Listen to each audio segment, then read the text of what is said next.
네, 우리가 오늘 함께 읽은 본문은 뭔가 출애굽기에서 부록처럼 나오는 그런 내용입니다. 그동안 우리가 함께 나눴던 출애굽기는 그 내용이 쭉 흘러가듯이 이렇게 내용이 나왔잖아요. 처음에는 이제 바로 왕이 남자아이를 다 죽이려고 했죠. 히브리 사내들을요. 그때 산파들이 맹활약을 합니다. 그러면서 그 바톤을 이어받아서 모세가 태어나죠. 그리고 어머니와 누이의 지혜로 바로 공주의 딸이 됩니다. 바로 공주의 아들이 됩니다. 네, 왕자가 되죠. 그러다가 40세가 됐을 무렵에 동족을 괴롭히는 애굽 사람을 보고서는 그를 처단하게 되고요. 이 일이 발각되면서 광야로 도망가게 됩니다. 그리고 40여 년이 지나서 하나님은 광야에서 양을 치는 모세를 찾아가십니다. 불이 붙었는데 타지 않는 떨기나무 사이에서 하나님이 부르시죠.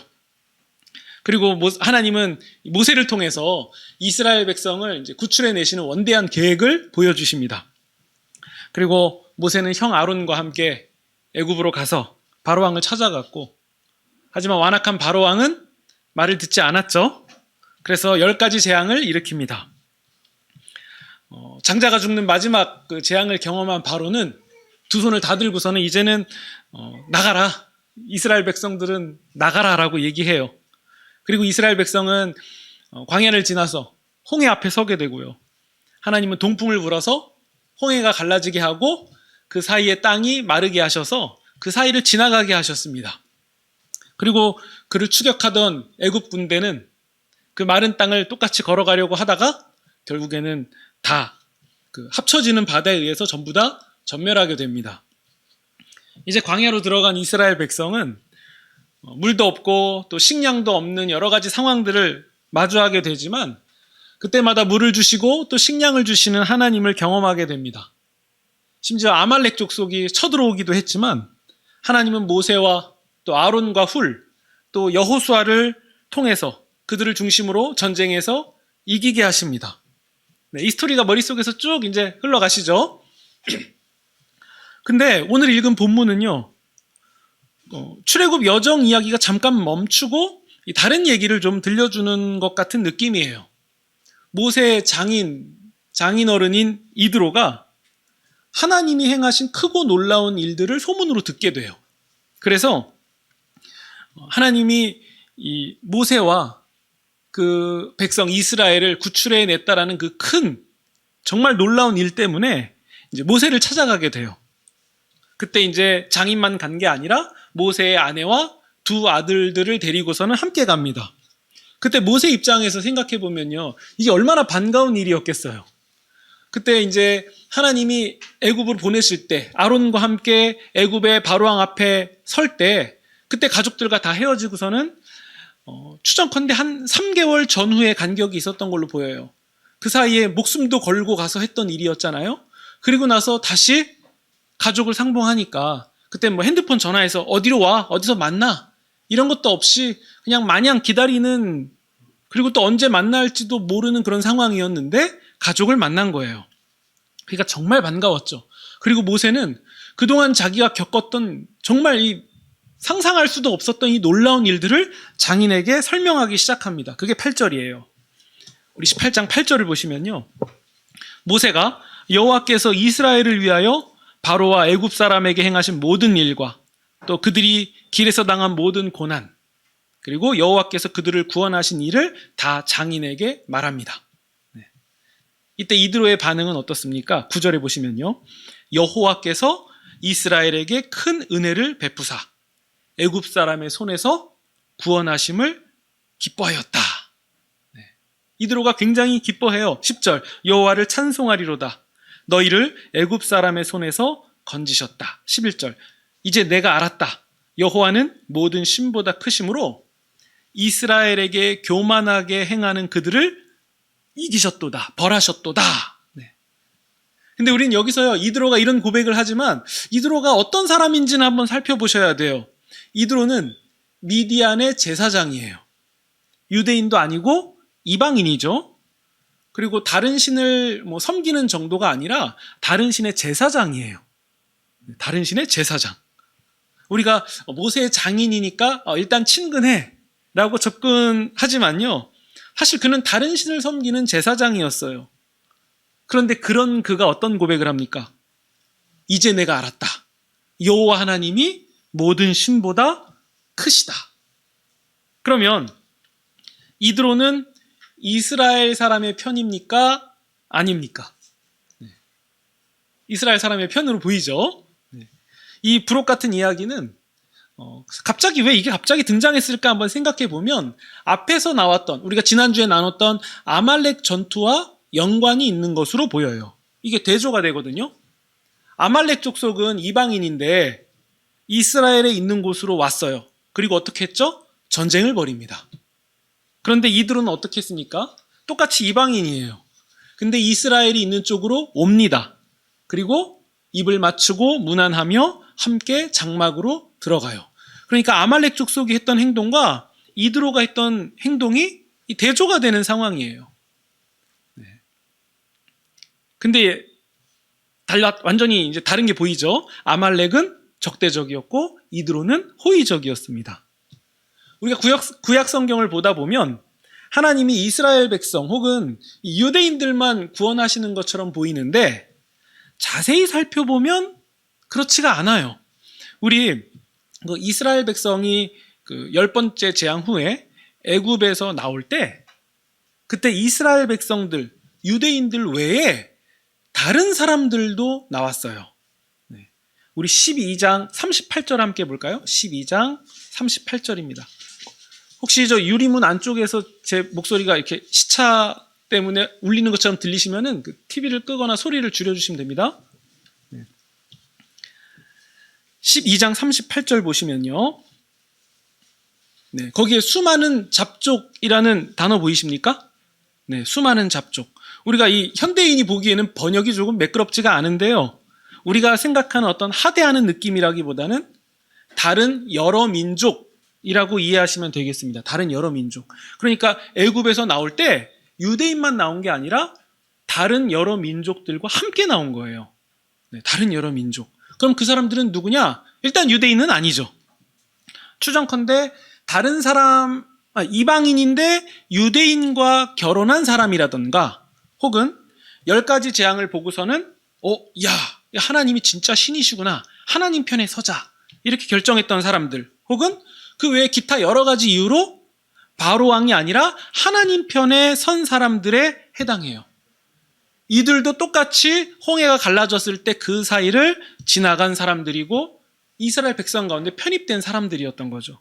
그러면 우리가 여기서 아주 중요한 사실을 하나를 알 수 있어요. 여러분, 누가 이스라엘 백성입니까? 오직 아브라함의 혈통뿐입니까? 그게 아니라는 거예요.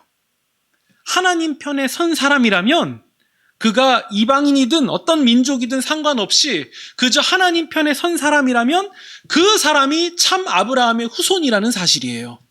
이게 신약에서 더욱 뚜렷하게 드러나지만 구약에서도 이 개념이 있었다는 거예요. 아브라함의 혈통만이 유대인이 아니라 하나님 편에 선 사람들이 유대인이다. 참 아브라함의 후손이다. 그러면요, 우리가 이 사실에 해당하는 사람들 아닙니까? 우리는 혈통으로 보면 아브라함의 후손들은 아니잖아요. 다른 민족이죠. 그러나 우리는 신약 시대로 넘어오면서 예수 그리스도의 십자가의 은혜로 말미암아 죄인인 우리가, 자격 없는 우리가 하나님의 편에 서게 되었습니다. 그 사람들이 참 아브라함의 후손이죠. 만약 지금 현재 우리가 여전히 하나님 편에 서기를 원하고 있다면, 내가 언제나 그런 사람이기를 소망하고 있다면 그것은 내 인생에 하나님이 개입하신 증거예요. 하나님이 우리를 붙잡고 계신 증거예요.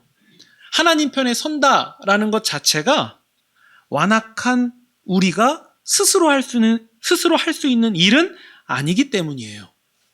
마치 스스로 밥을 먹을 수 없는 아기가 자라가고 있는 것을 봤다면 누군가가 그 아기를 먹였다는 증거가 되죠. 마찬가지입니다. 스스로 하나님 편에 설 수 없는 우리가 하나님 편에 서 있다면 그것은 누군가가 하신 일이죠. 성경은 그를 누구라고 소개합니까? 하나님이라고 소개하고 있는 거예요. 근데 반대로요. 그 반대편에 서 있는 사람은 누구였습니까? 바로왕이었죠. 그는 그렇게 하지 않았습니다. 하나님의 심판이 깊어지면 깊어질수록 오히려 자신의 완악함을 더욱 드러냈어요. 하나님에게 적대적인 태도를 취했죠. 그러면 그는 무엇이 없었고 우리는 무엇이 있습니까? 바로에게는 무엇이 없고 수많은 잡족, 이스라엘 백성에게는 무엇이 있었습니까? 단 한 가지만 말한다면 하나님을 존귀히 여기는 마음, 다른 표현으로 하나님을 경외하는 마음입니다. 그래서 하나님을 두려워할 줄 알아서 해야 될 일, 하지 말아야 될 일을 구분할 줄 알게 되는 거예요. 무엇 때문에 가능하다고요? 하나님을 두려워하는 마음. 맞죠? 여러분들도 하나님을 두려워하는 마음이 있죠? 내가 내 마음대로, 내가 이 세상의 주인인 것처럼 살려고 하다가도 어느 순간 하나님을 두려워하는 마음 때문에, 하나님을 경외하는 마음 때문에 우리가 멈추는 순간이 있지 않습니까? 네. 하나님이 그 마음을 기뻐하십니다. 그 마음이 우리로 하여금 선악을 구분하게 만든다는 거예요. 네, 일단 여기까지 이 점을 접어두고서는 우리가 읽은 본문을 함께 볼게요. 내용은 아주 간단해요. 모세가 하는 주요한 일들 중에 하나는 재판하는 거였어요.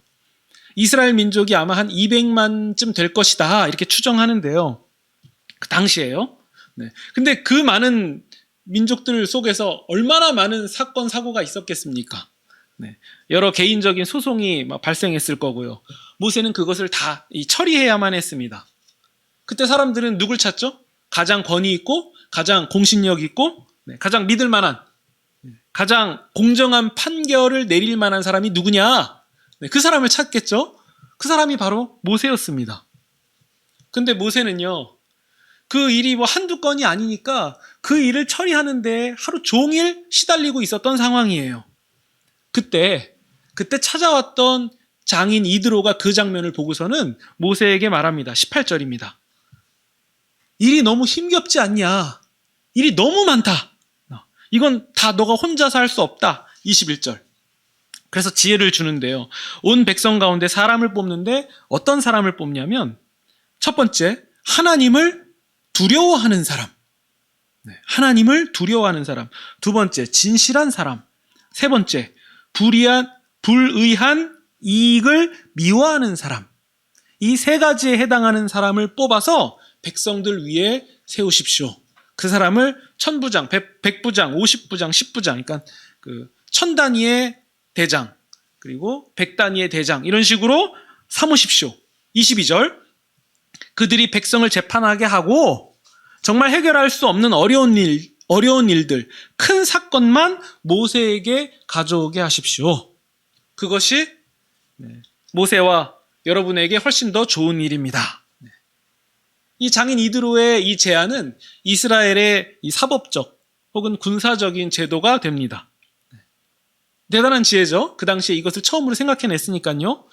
근데 저는요, 이 부분을 읽을 때 조금 불편한 부분은 있어요. 뭐냐면요, 제도는 참 좋아요. 근데 이 제도를 제안한 사람이 이방 제사장이라는 점이에요. 그냥 그 내부에서는 안 됐을까? 이방신을 섬기는 미디안의 제사장이 이스라엘 백성, 하나님 백성의 군사적, 사법적 그 제도를 마련했다? 저는 이게 조금 처음 읽을 땐 불편했어요. 이왕이면 그 모세가 팔을 들고 있을 때 양쪽에서 잡아줬던 아론이라던가 혹은 훌, 이런 사람들이, 혹은 여호수아, 이런 사람들이 법을 세워주면 정말 이 그림도 좋고 매끄러울 것 같은데, 뜬금없이 등장한 이드로가 이 중요한 제도를 세우는 자가 되어야만 했는가? 근데 저처럼 바로 이 점을 조심해야 된다는 거예요. 저처럼 이런 생각을 하는 점을 조심해야 된다는 거예요. 우리가 직전에 무슨 얘기를 나눴죠? 누가 이스라엘 백성인가? 누가 이스라엘 백성인가? 혈통이 아니죠. 과거의 어떠함이 아니죠. 어떤 민족이든 상관없죠.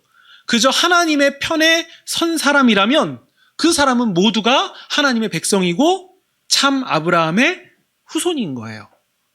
그러니까 이드로는 충분히 그 일을 할 수 있는 사람이고 제가 불편해 불편해야 할 이유도 없는 거죠. 이드로는 그런 사람이 이미 된 거예요. 이미 직전에 어떤 모습을 보였습니까? 하나님이 행하신 일을 기뻐했고 하나님이 모든 신들보다 크신 분임을 고백했습니다. 단순히 듣기 좋으라고 기분 좋게 한 얘기 정도가 아니라 정말 진심을 담은 고백이었어요. 그는 하나님의 편에 섰다라는 그 모습을 보여줬죠. 이드로는 하나님을 경외하는, 하나님을 두려워하는 모습을 보여줬습니다. 이런 사람을 하나님의 백성이라고 하는 거죠. 그러면 지도자는 어떤 사람들이 세워집니까? 첫째는 하나님을 두려워하는 자예요. 그런데요, 가만히 보면요, 하나님을 두려워하면 나머지는 다 되는 거예요. 보시면요, 우리 본문에 진실한 사람, 여러분 누가 진실할 수 있습니까? 하나님을 두려워하는 사람이 진실할 수 있어요. 누가 불의한 이익을 미워할 수 있습니까? 하나님을 두려워하는 사람은 불의한 이익을 기뻐하지 않아요. 이 모든 일이 가능한 이유는 하나님을 두려워함에서 비롯되는 거죠. 바로왕은 하나님을 두려워하지 않았어요. 아말렉 족속도 하나님을 두려워하지 않았어요. 그래서 하나님의 백성에게 쳐들어와서 공격하는 일을 할 수 있었던 겁니다. 반대로 모세와 아론은 그러지 않았어요. 하나님을 두려워했습니다.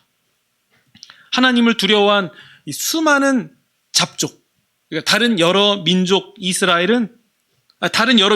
이스라엘 백성이 됐고 장인 이드로도 그러했습니다. 우리가 지난 시간에 모세가 두 팔을 들고 있었던 사건 기억하시죠? 모세는 자기가 혼자서 할 수 없었다는 사실을 깨달았을 거예요. 내가 두 팔을 들고 있으면 이기는데 이 들고 있는 것조차도 나 혼자서 할 수 없구나. 누군가의 도움이 필요하구나. 모세는 그때 이미 알았을 거예요. 이게 혼자서 되는 게 아니다. 함께 가야 되는 거다. 근데 이번 사건을 통해서 한 번 더 드러나는 거예요. 모세 혼자서 다 할 수 없다. 그가 능력이 돼서 그 일을 해낼 수 있다 할지라도 그것은 혼자 되는 일이 아니다. 누군가가 함께 해야 되고 누군가와 함께 나누어져야 된다.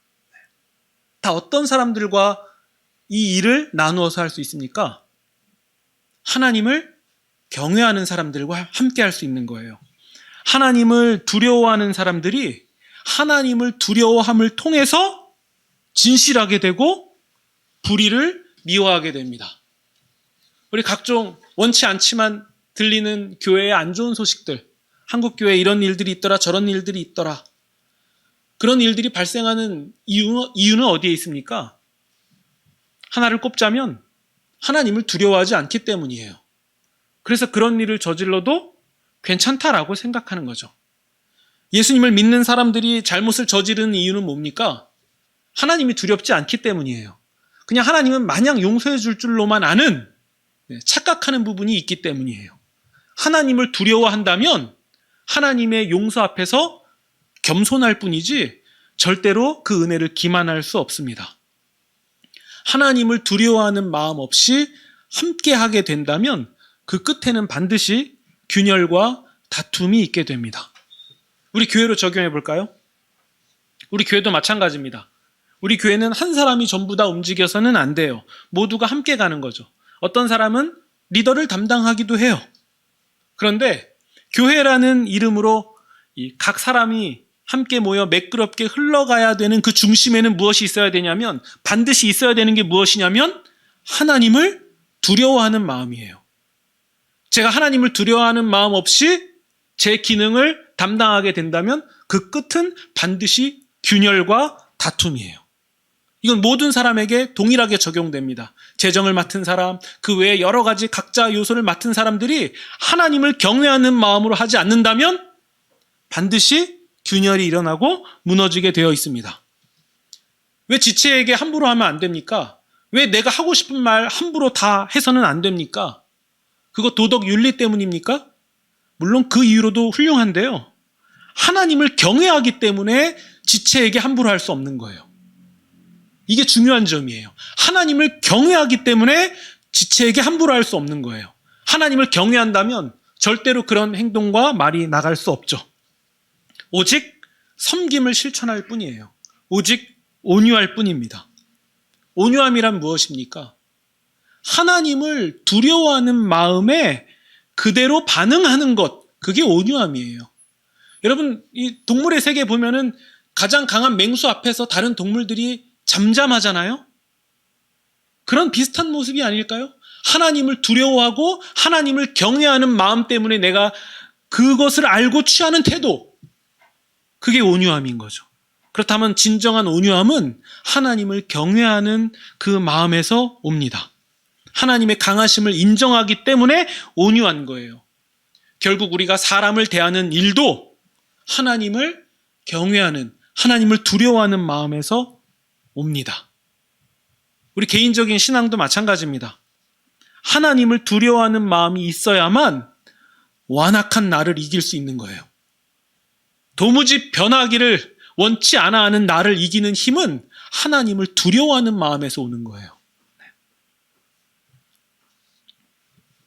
교회는 어떤 사람이 모여야 됩니까? 어떤 사람은 구원을 받고, 어떤 사람은 교회에 어떤 필요한 사람이 되기도 하죠. 어떤 사람은 공동체 가운데서 리더로 세움받기도 합니다. 이런 모든 사람들의 핵심은요, 하나님을 두려워하는 마음에서 시작돼야 돼요. 그 사람이 진실하고 불의를 미워합니다. 결국 하나님 편에 서죠. 그런 사람들이 하나둘씩 모인 곳이 교회입니다. 그래서 하나님을 두려워한다, 하나님을 경외한다라는 표현을 다르게 말하면 하나님이 우리의 왕이십니다라는 표현이 되는 거예요. 하나님이 모든 주권을 가지고 계십니다. 그 앞에 우리는 잠잠합니다 라는 고백이 되는 겁니다. 그가 이방인이든 그가 누구든 간에 하나님을 두려워하는 사람이라면, 하나님을 경외하는 사람이라면 그 사람은 공동체와 함께 갈 수 있는 사람들이에요. 결국 그 사람은 하나님과도 함께하는 사람들이 되는 거죠. 누가 하나님과 함께할 수 있습니까? 하나님을 경외하는 사람입니다. 누가 하나님의 사람들과 함께 갈 수 있습니까? 하나님을 경외하는 사람들입니다. 누가 하나님의 사람들을 책임지고 대표로 설 수 있습니까? 하나님을 두려워하는 사람들입니다. 오직 이 마음에서 비롯되는 거죠. 그 사람이 바로 저와 여러분이시기를 소망합니다. 스스로의 결단과 노력으로 하는 것도 훌륭한데요, 반드시 실패와 좌절을 맛볼 거예요. 우리는 그런 존재이기 때문입니다. 하나님을 경외하는 마음으로 이 모든 일들이 진행되면 좋겠어요.